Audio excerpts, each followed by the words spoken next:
college professor. Me. It was like the biggest thing that ever happened to me. I was going to be teaching writing to college freshmen. I was going to be Professor Liesener.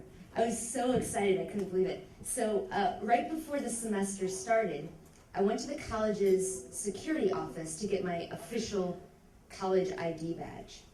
And I went up to the officer, the security officer, and I gave him my paperwork. And he looked up at me and he said, "Oh, so you're a freshman." What? Do I not look like a professor? And then I started getting really worried because I was thinking, oh man, like maybe I'm too young to be a professor, maybe I don't have enough experience, maybe they're not going to respect me.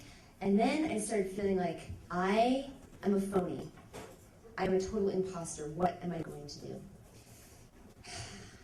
The first day of class grew nearer and nearer, and I got more and more nervous about this. And so I realized I was going to have to develop a strategy to build my courage to get up there in front of these students. So my strategy was that I was just going to bluff it.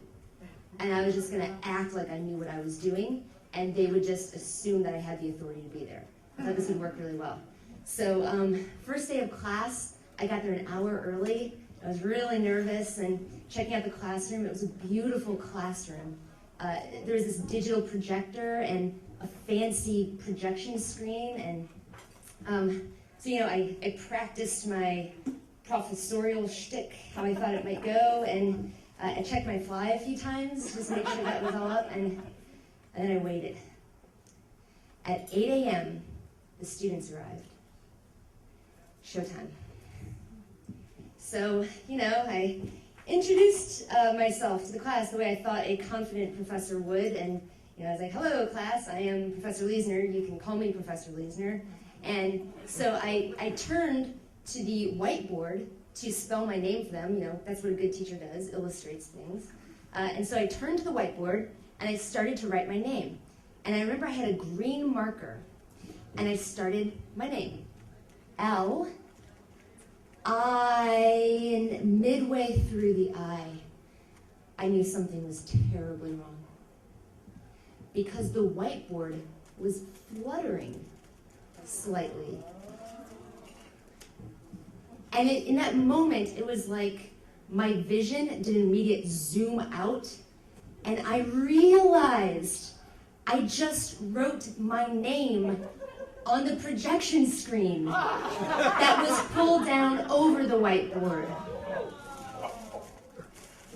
I was so mortified. I did not know what to do. Behind me, total silence in the class.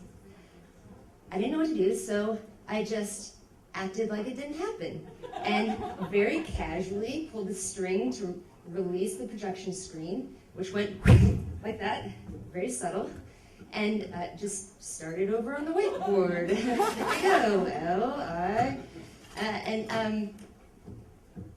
I managed to get through the class, but the entire time my heart was racing because I felt like a total failure. Like I'd been exposed. They knew I wasn't a professor. In fact, I was an idiot. Afterwards, I kept replaying this moment over and over again in my head. And I realized that it was kind of strange that my students hadn't made a peep when I messed up right in front of them. And then I recalled that these were freshmen, and that was actually their first college class ever. So they were probably petrified too. I mean, they didn't know anyone there. They didn't know what to expect. Like, I could have handed out markers and told everyone that we're going to write our names on the projection screen today, and they probably would have done it. Anything I would have done up there would have been professorial. Because I didn't need to pretend to be Professor Liesener. I was Professor Liesener.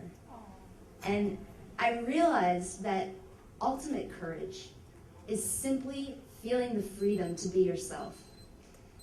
And I'll tell you, ever since that time, I've had no problem being myself in the classroom, because I come to class, I'm super enthusiastic like this. I'm like, "Hey guys, how's it going?" And Markers are flying out of my hand, I'm tripping all over myself, but I'm genuine up there, and I speak my heart, and I hope that gives them the freedom to be themselves as well.